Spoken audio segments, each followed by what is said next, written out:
তিস্তা মহাপরিকল্পনারে নিয়ে কোনো ধরনের টালবাহানা জাতীয় নাগরিক পার্টি মেনে নেবে না।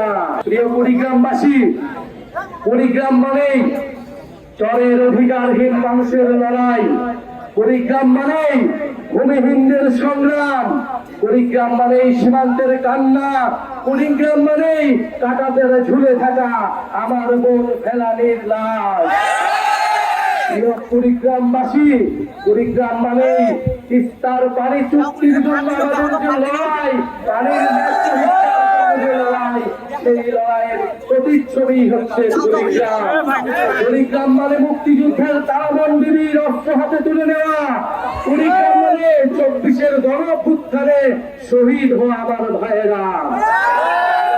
প্রিয় কুড়িগ্রামবাসী, আমরা জানি সেই ব্রিটিশ আমল থেকে, সেই সিপাহী বিদ্রোহ, সেই ফকির সন্ন্যাসী আন্দোলন থেকে কুড়িগ্রামের মানুষরা বারবার রক্ত দিয়েছে, বারবার লড়াই করেছে।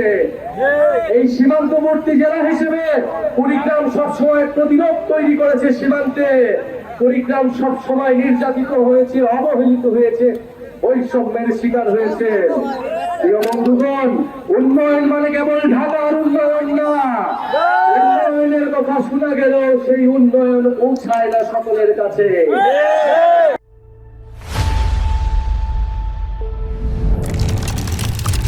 তাই আমাদের এবারে উন্নয়নের সংখ্যা ঠিক করতে হবে, যে উন্নয়নের সুযোগ সুবিধা কার কাছে পৌঁছালে সেটাকে আমরা প্রকৃত উন্নয়ন বলবো। যতদিন কুড়িগ্রামের কাছে, সবচেয়ে প্রান্তিক মানুষের কাছে উন্নয়ন এবং সুবিধা না আসে, ততক্ষণ পর্যন্ত সেটাকে আমরা আর উন্নয়ন বলবো না। কুড়িগ্রামবাসী, আমরা চাই কুড়িগ্রামে শিক্ষা, স্বাস্থ্য, আমরা চাই কাজের অধিকার, আমরা চাই যোগাযোগ ব্যবস্থার উন্নয়ন, আমরা চাই তথ্য প্রযুক্তির উন্নয়ন, আমরা চাই নতুন প্রজন্ম কর্মসংস্থান পাবে, শিক্ষিত হয়ে উঠবে এবং একটা মর্যাদার কুড়িগ্রাম গড়ে উঠবে। পুরো বাংলাদেশের বুকে জেলা হিসেবে প্রতিষ্ঠা পাবে। সেই জন্য জাতীয় নাগরিক পার্টি আমরা কুড়িগ্রামবাসী নিয়ে, আপনাদের নিয়ে সেই লড়াইটা করতে চাই। প্রিয় বন্ধুগণ, তিস্তা মহাপরিকল্পনারে নিয়ে কোনো ধরনের টালবাহানা জাতীয় নাগরিক পার্টি মেনে নেবে না। বাস্তবসম্মত ভাবে এবং কুড়িগ্রামকে কোনো ধরনের যাতে অবহেলা না করা হয়, সেইভাবে এই পরিকল্পনা বাস্তবায়ন করতে হবে।